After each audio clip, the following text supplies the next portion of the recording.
اور یہاں پہ کوئی مزار نہیں ہے، مزار تو بند ہے اندر سے، وہاں پہ تو قبر نام کی کوئی چیز نہیں ہے، یہ سب کچھ دھوکہ ہے اور لوگ ان کا دھوکہ کھا رہے ہیں، لوگ چڑھاوے چڑھا رہے ہیں، پیسے دے رہے ہیں۔ مختلف لوگ یہ بھی کہتے تھے ہمارا کام ہو جانے پہ ہم 10,000 چڑھاوا چڑھائیں گے اور لنگر دیں گے، ایسے ہی ہوتا تھا، لوگ یہ سب کچھ کر رہے تھے، وقت گزرتا جا رہا تھا، کل ملا کے 1.5 ماہ ہو چکا تھا، ہم لوگ ادھر ہی تھے اور یہ کام جاری تھا۔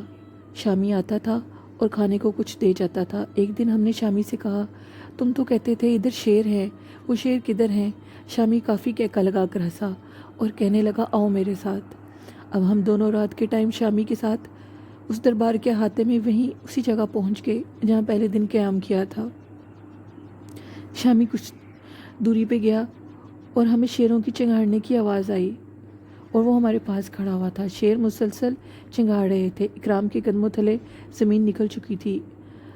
اب شامی ہماری حالت دیکھ کر ہنسنے لگا۔ اکرام بہت ڈر چکا تھا، اس نے کہا میاں یہ کال ریکارڈ ہے، یہاں پہ کوئی شیر نہیں آتا، اب تو سارا کچھ تم سمجھ ہی گئے ہوگے، اسی طرح ہماری روزی روٹی چلتی ہے، یہاں پہ کوئی شیر نہیں ہے، نہ ہی کوئی بابے بھورے کا دربار ہے۔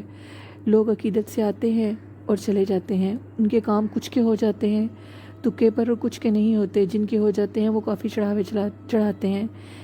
اب ہم لوگ دوبارہ غار میں چلے گئے۔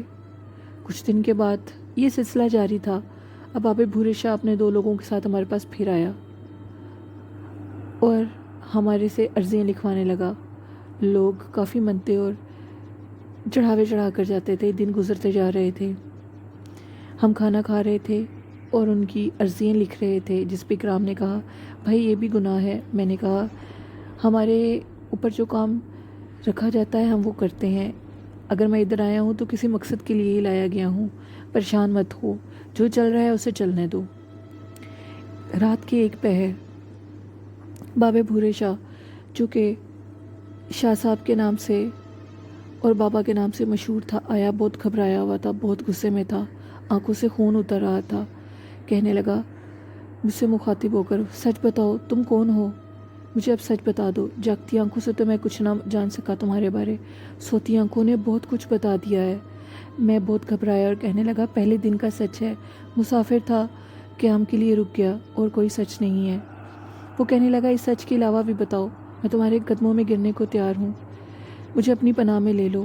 تم کون ہو؟ بہت بڑے اللہ والے ہو، جب سے میرے دربار پر آئے ہو پہلے تو لوگوں کے کام نہیں ہوتے تھے، کچھ کے تکوں پر ہو جاتے تھے، میرے کچھ لوگ بستی میں پھیلے ہوئے تھے اور وہ بابے کے نام کے ڈنکے بجاتے تھے، لوگوں کو عقیدت ہوتی تھی، وہ چڑھاوے چڑھاتے تھے، پیسے دیتے تھے، لنگر بانٹتے تھے اور اسی طرح میرا کام چلا ہوا تھا۔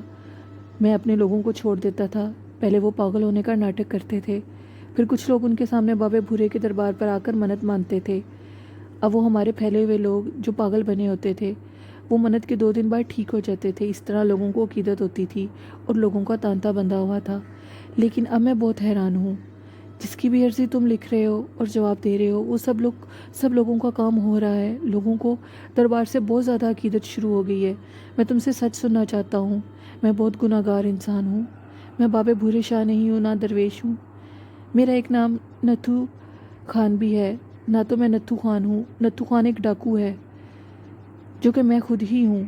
میں رات کو بستیوں کو لوٹتا ہوں اور دن میں آ کر اس جگہ پر چھپ جاتا ہوں، مجھے سچ بتا دو تم کون ہو۔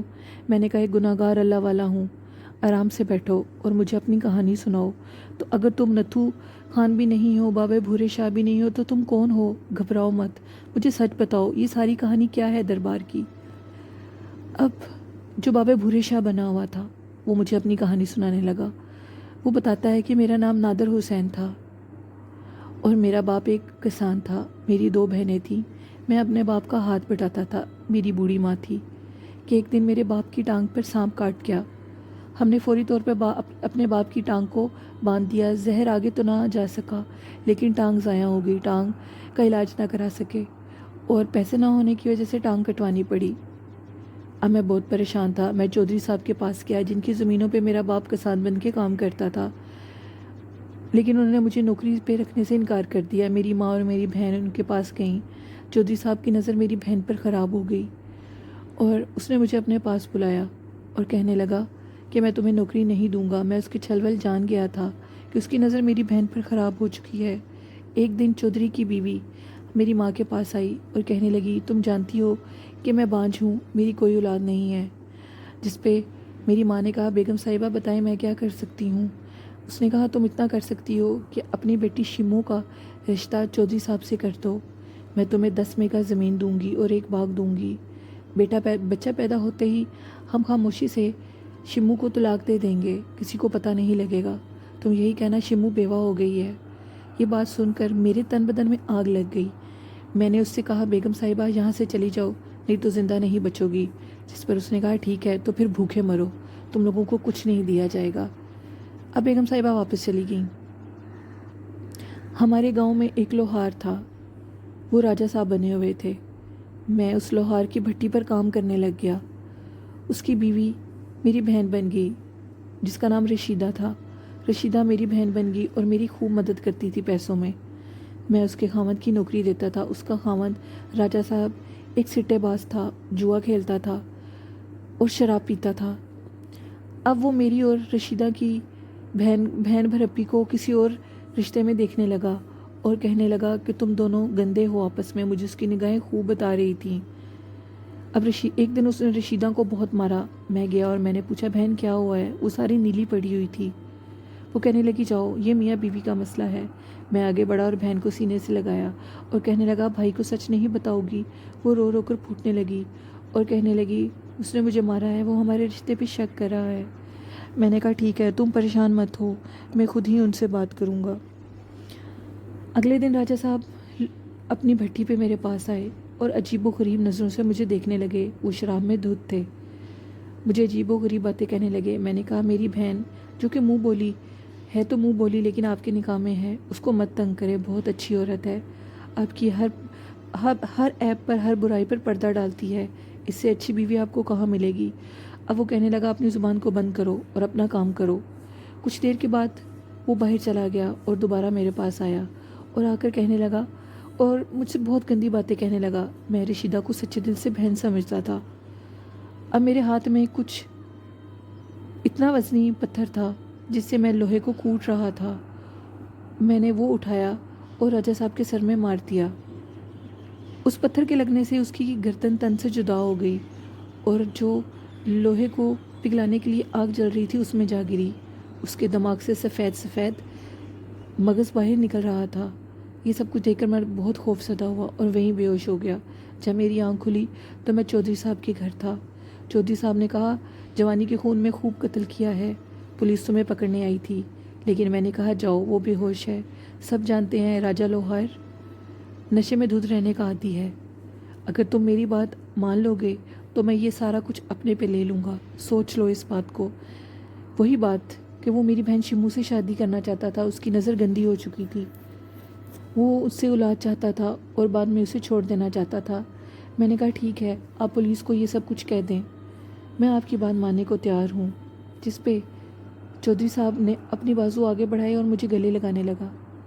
مجھے گلے لگا کر جیسے ہی وہ ہٹنے لگا، میں نے اس کی گردن کو دبوچ لیا، اتنی زور سے دبوچا کہ اس کی جان نکل گئی۔ اب وہ وہیں پہ ڈھیر ہو گیا۔ میں نے اس کے ہاتھ سے ہیرے کی انگوٹھیاں اور گلے سے سونے کی چینیں اتاریں۔ اس کی جیب میں کافی بھاری نقدی تھی، وہ بھی نکال لی اور اس کی جو پاس پڑی ہوئی ایک صندوق تھی اس میں سے پیسے نکالے اور وہ پیسے نکال کر چلا گیا۔ اپنے ماں باپ کو اور اپنے باپ کو ساتھ لیا اور وہ شہر چھوڑ گیا۔ ان کو میں ایک جگہ چھوڑ آیا۔ اب میں ان کے ساتھ زندگی تو گزارنے لگا۔ اچانک اخبار میں خبر آئی کہ ایک شخص نے 2 قتل کیے ہیں اور وہ میری ہی تصویر تھی۔ میں نے اپنے باپ کے حوالے بہت زیادہ پیسے کر دیے اور ان کو خیر بات کہہ کر اس بستی میں آ گیا اور یہاں پر ایک گروپ بنایا اور ایک خانقاہ بنائی جو کہ بابے بھورے شاہ کے نام سے مشہور تھی۔ نتھو خان کے نام سے ڈاکو بن گیا، خوب ڈکیتیاں کرتا تھا اور جو لوگ یہاں منت ماننے آتے تھے ان کی جو بھی منت ہوتی تھی وہ ایک کالے کپڑے میں پیسوں کی صورت میں ان کے دروازے کے آگے باندھتا تھا اور اپنے لوگوں سے کہتا تھا کہ مشہور کر دو، بابے بھورے شاہ تم لوگوں کی مدد کر رہے ہیں۔ اسی طرح لوگوں کو ہم سے عقیدت ہو گئی اور ہمارے بھنڈار خوب پیسوں سے بھرے ہوئے ہیں۔ یہی میری کہانی ہے۔ وہ سسکیوں اور آہوزاری سے رونے لگا۔ اس کے اندر ایک انسان تھا جس کے ساتھ بہت ظلم ہوا تھا۔ اکرام بھی یہ دلچسپ کہانی سن کر بہت حیران ہوا۔ میں نے اکرام سے کہا جاؤ پانی لے کر آؤ۔ اکرام میری ہر بات کو مانتا تھا اور حکم کی تکمیل کرتا تھا۔ وہ پانی لے کر آیا۔ میں نے پانی کے اوپر درود شریف پڑھ کے پھونکا اور اس کو پینے کے لیے دیا۔ پانی پینے کے بعد اسے کچھ حوصلہ آیا۔ میں نے کہا نماز پڑھنی شروع کر دو۔ وہ میری ہر بات مان رہا تھا اور کہہ رہا تھا جیسے آپ کہیں گے میں ویسے ہی کروں گا۔ عرضیں لکھی جا رہی تھیں، لوگوں کی منتیں پوری ہو رہی تھیں۔ اب نادر حسین نے، میں نے اور اکرام نے ساتھ نماز پڑھنی شروع کر دی۔ وہ نماز کا خوب پابند ہو گیا۔ میں نے اسے نماز سکھائی تھی۔ اب وہ ایک دن میرے پاس آیا اور کہنے لگا جن لوگوں کے ساتھ مل کر میں ڈکیتی کرتا تھا کافی بغاوت پہ اتر آئے ہیں، کیونکہ ان کو کچھ ایسا کرنے کو نہیں مل رہا، ان کو عادت ہو چکی ہے۔ ظاہر ہے ان کو عادت ہے، وہ مجھ سے بغاوت کریں گے، میری جان خطرے میں ہے۔ میں نے کہا ایک گلاس پانی لاؤ اکرام۔ میں نے پانی پر پھر درود شریف پڑھ کے پھونکا اور کہا جاؤ ان سب کو پلا دو۔ ایسا ہی ہوا۔ 3 دن کے بعد وہ واپس آیا اور کہنے لگا سب لوگ اطمینان میں ہیں اور کہتے ہیں کہ ہم نے نماز پڑھنی ہے، ان کو نماز سکھاؤ اور ان کو نماز پڑھنی۔ سب کچھ بہت اطمینان سے ہو رہا تھا۔ لوگ آ رہے تھے، ان کی عرضیاں پوری ہو رہی تھیں۔ ایک دن شامی میرے پاس آیا اور کہنے لگا آپ تو اللہ والے ہیں، ہم جانتے ہی نہیں تھے، ہمیں معاف کر دیں، اب آپ کو آزادی ہے، آپ رات کے ٹائم دربار پر گھوم سکتے ہیں۔ ہم خوب چہل قدمی کرتے، ستاروں کی چھاؤں میں بیٹھتے۔ اکرام اور میرے دن گزر رہے تھے، سب کچھ بہت اچھا ہو رہا تھا۔ مجھے اس جگہ کسی مقصد کے تحت ہی بھیجا گیا تھا۔ میرا تبادلہ ہر شہر میں ہوتا تھا۔ اپنا کام کرنے کے بعد مجھے کسی دوسرے شہر میں بھیج دیا جاتا تھا۔ اکرام بھی میرے ساتھ بہت خوش تھا اور کہنے لگا بھائی سب کے اپنے اپنے غم ہوتے ہیں، جس کے سنو بہت بڑے لگتے ہیں۔ اب یہ غم بھی کچھ کم نہیں ہے جو نادر حسین کے ساتھ ہوا ہے، میرا غم بھی کم نہیں ہے کہ میں اپنی بہن سریا کو ملنے کے لیے ترستا ہوں۔ یقیناً جب بھی دعا مانگتا ہوں لگتا ہے کہ وہ ضرور کسی ایسی چھاؤں میں ہوگی جہاں اس کی عزت کو خطرہ نہیں ہوگا۔ آپ کا غم بھی کم نہیں ہے، ماں باپ سے دور ہیں، سب کے غم اپنے اپنے ہیں۔ ایسی باتوں میں وقت گزر گیا، ٹائم گزرتا جا رہا تھا۔ کافی دن گزر گئے تھے، نادر حسین میرے پاس نہیں آیا تھا۔ میں باہر چہل قدمی کرنے کے لیے گیا تو کیا دیکھتا ہوں ایک ٹیلے پہ رات کے ٹائم نادر حسین بیٹھا ہوا ہے۔ میں نے اسے آواز دی، اس نے میری بات کا جواب نہ دیا۔ میں اس کے قریب گیا، اس کو جھنجھوڑا اور اس کی طرف دیکھا تو اس کی آنکھیں سفید ہو چکی تھیں۔ میں خوف میں آ گیا کہ لوگ سمجھیں گے کہ شاید میں نے نادر حسین کو مار دیا ہے۔ میں وہاں سے کسی کو بتائے بنا دوبارہ غار کے اندر چلا گیا۔ 3 دن گزرے۔ 3 دن بعد اکرام نے مجھے بتایا کہ نادر حسین کو بہت عجیب سی حالت میں دیکھتا ہوں، کبھی سورج کو تانتا باندھے دیکھتا ہے، کبھی رات کے ٹائم ستاروں کو اور چاند کو تانتا باندھے دیکھتا رہتا ہے۔ شامی میرے پاس آیا اور کہنے لگا غضب ہو گیا ہے، غضب ہو گیا ہے۔ میں نے کہا کیا ہو گیا؟ اس نے کہا جو دربار کا دروازہ ہے اس کے اندر میں گیا تو میں کیا دیکھتا ہوں، بابا بھورے شاہ کی گردن سر سے جدا ہے، بازو کٹے ہوئے ہیں، ٹانگیں کٹی ہوئی ہیں، ہمارے بابا کو قتل کر دیا گیا ہے۔ ہم دونوں، میں اور اکرام، شامی کے ساتھ آگے بڑھے تو کیا دیکھتے ہیں، نادر حسین تو اپنی جگہ پہ صحیح حالت میں بیٹھا ہوا ہے، نہ جانے شامی کو کیا ہو گیا ہے۔ میں نے کہا شامی تمہارا وہم ہوگا، شامی کچھ پگلا سا گیا، اس کو بخار ہو گیا اور 3 دن سے وہ بھی غائب رہنے لگا۔ میں نے کسی بندے سے پوچھا کہ شامی کدھر ہے، جس پہ اس نے کہا ایک دعا والے سے دعا لینے گیا ہے، بہت بیمار ہے۔ میں نے شامی کو اپنے پاس بلایا، درود شریف کا دم کیا اور پانی پلا دیا۔ پانی پینے کے بعد 2 دن تک وہ بالکل ٹھیک ہو گیا، لیکن نادر حسین کا کچھ پتہ نہیں لگ رہا تھا۔ وہ کہاں ہے کہاں نہیں ہے کچھ نہیں جانتے تھے۔ اس کے جو دوست ڈکیتی کرتے تھے اب وہ بھی وہاں سے ایک ایک کر کے چلے گئے تھے، کیونکہ وہ ڈکیتی کے دروازے بند ہو چکے تھے۔ بڑی مشکل سے شامی نادر حسین کو ڈھونڈ کے لایا اور مجھے کہنے لگا آئیے نادر حسین صاحب آ گئے ہیں، بابا بھورے شاہ آ گئے ہیں۔ شامی بہت محبت کرتا تھا نادر حسین سے، نظر آتی تھی اس کی محبت۔ میں نے دیکھا تو نادر حسین کے جسم پر ایک بھی کپڑا نہیں ہے اور اس کے منہ سے پانی نکل رہا ہے، وہ بہت خراب حالت میں تھا۔ اکرام کہنے لگا لگتا ہے کسی جنات کے زیر سایہ ہے۔ یہ سب کچھ بہت عجیب تھا، ہم لوگ بہت پریشان تھے کہ یہ کیا ہو رہا ہے، نادر حسین کس مشکل میں ہے۔ میں نے شامی سے کہا اس کو اٹھا کر غار کے اندر لے جاؤ۔ اب شامی نادر حسین کی صفائی کرتا تھا، اس کی گندگی صاف کرتا تھا اور اس کا خیال رکھتا تھا۔ وقت گزرتا جا رہا تھا، ایسے ہی سب کچھ ہو رہا تھا۔ میں نے درود شریف پڑھا اور کشف میں گیا لیکن کچھ نظر نہ آیا، خاموشی بہتر تھی، جواب خود مل جائے گا۔ میں بہت پریشان تھا نادر حسین کو لے کر، اس کی مدد کرنا چاہتا تھا، لیکن مجھے کچھ بھی نہیں معلوم ہو رہا تھا۔ میرے افسران مجھے کوئی بھی حکم نہیں دے رہے تھے، بس مجھے یہی پتہ تھا کہ مجھے خاموش رہنا ہے۔ وقت گزر رہا تھا کہ ایک دن جمعرات کے دن مائک میں دوبارہ آواز آئی، میرا نام شیخ مخیص الدین ہے، میں اپنی بیوی کے ساتھ اور اپنے باپ کے ساتھ آیا ہوں، میری بیوی پاگل ہو چکی ہے، اللہ کے ولی بھورے شاہ میری مدد کریں، مجھے مدد چاہیے آپ کی۔ بس یہ عرضی لکھنی تھی۔ عرضی لکھی تو رات کو شامی میرے پاس آیا اور کہنے لگا، اب تو لوگوں کو اور زیادہ عقیدت ہو گئی ہے بھورے شاہ کے دربار سے، حالات پہلے جیسے نہیں ہیں، اگر آپ کی اجازت ہو تو رفیق بھائی ان کو یہاں رات رکنے کا ٹھکانہ دے دیں۔ میں نے کہا کوئی حرج نہیں ہے، وہ لوگ ایک درخت کے سائے میں بیٹھے ہیں، کافی دور سے آئے ہیں، شیخ مخیص الدین کافی معزز انسان ہیں۔ میں نے کہا ٹھیک ہے، ان کو دربار کے احاطے میں رہنے کی اجازت دے دو۔ اب میری کہنے پر اس نے ان کو دربار کے احاطے میں رہنے کی اجازت دے دی۔ سب کچھ میری مرضی سے ہو رہا تھا۔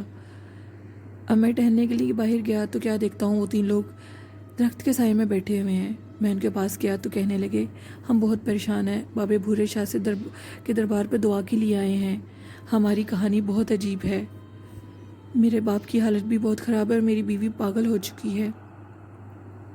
میں نے کہا مجھے بتاؤ سب کچھ کیا ہے، عرضی پر کیا لکھایا تھا؟ میں تو سب جانتا تھا، اب ان کے منہ سے سننا چاہتا تھا۔ جس پہ مخیص الدین نے کہا، میری کہانی بہت عجیب ہے، ہم میاں بیوی بے اولاد تھے، ہمارے گھر اولاد نہیں ہو رہی تھی، میری اپنی کہانی بھی بہت دلچسپ اور دکھ بھری ہے، یہ میرے ہی کرموں کی سزا مل رہی ہے۔ جب میں پیدا ہوا تو میری ماں مر گئی تھی، میرے باپ نے مجھے میرے نانحال سے دور رکھا۔ جب میں 12 سال کا ہوا تو میرے باپ نے مجھے میری نانی سے ملایا، میرے ماموں سے ملایا اور میری خالاؤں سے ملایا۔ میں ان سے بہت پیار کرنے لگا اور وہ سب بھی مجھ سے بہت پیار کرنے لگے۔ وقت گزرتا جا رہا تھا، میں جوان ہو گیا، میری شادی کرتی گئی۔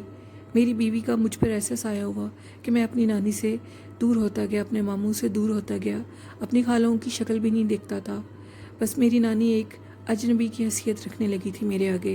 وقت گزرتا جا رہا تھا، میں بے اولاد تھا، میرے گھر اولاد نہیں ہو رہی تھی، کافی جگہوں پہ منتیں ماندی لیکن اولاد نہ ہوئی۔ ایک دن میری بیوی کسی جادوگر کے ہتھے چڑھ گئی اور سفلی علوم کرانے لگی۔ انہوں نے ہمیں کہا کہ ایک بچہ چاہیے، اگر تم اس بچے کو خریدو گے تو کافی پیسے لگیں گے، کیوں نہ اس بچے کو اغوا کرا لیا جائے۔ ہم نے اسی طرح کیا اور بچہ اغوا کرا لیا۔ وہ کوئی 12 سال کا بچہ تھا جس کی بلی چڑھائی گئی، اس کے جسم کے ٹکڑے ٹکڑے کر کے اس کو راکھ بنایا گیا اور وہ راکھ ہمیں دے دی گئی۔ اللہ کا ہم پر فضل ہوا اور ہمارے گھر ایک بیٹا پیدا ہوا۔ جب وہ بیٹا ہمارے گھر پیدا ہوا، 3 سال کا ہوا تو میری بیوی بہت عجیب سی حرکتیں کرنے لگی۔ میں نے کہا کیا ہو گیا ہے تمہیں، یہ سب کچھ کیا ہے؟ جس پر میری بیوی کہنے لگی کہ 3 سال کا ہو گیا ہے، کبھی بھی مجھ سے لپٹا نہیں ہے، ہمیشہ نفرت کی نگاہ سے دیکھتا ہے، میں بہت پریشان ہوں، کیا کروں، مجھ سے بیٹے کی نفرت نہیں دیکھی جا رہی۔ میں نے کہا تم پگلا گئی ہو، اب تم یہ چاہتی ہو کہ کسی سفلی علوم کے پاس دوبارہ جائیں اور اپنے بیٹے کو ٹھیک کرائیں اور تمہاری دماغی حالت ٹھیک ہی جائے۔ جس پر اس نے کہا نہیں، میں سچ کہہ رہی ہوں، یہ مجھ سے بہت نفرت کرتا ہے، میں نے اس کی آنکھوں میں اپنے لیے نفرت دیکھی ہے، رات کو جب اس سے لپٹتی ہوں تو یہ رونے لگتا ہے اور مجھ سے جدا ہو جاتا ہے، یہ سب کچھ کیا ہے، میں نہیں سمجھ سکتی۔ اسی طرح وقت گزرتا جا رہا تھا، میرا بیٹا 5 سال کا ہو گیا تھا۔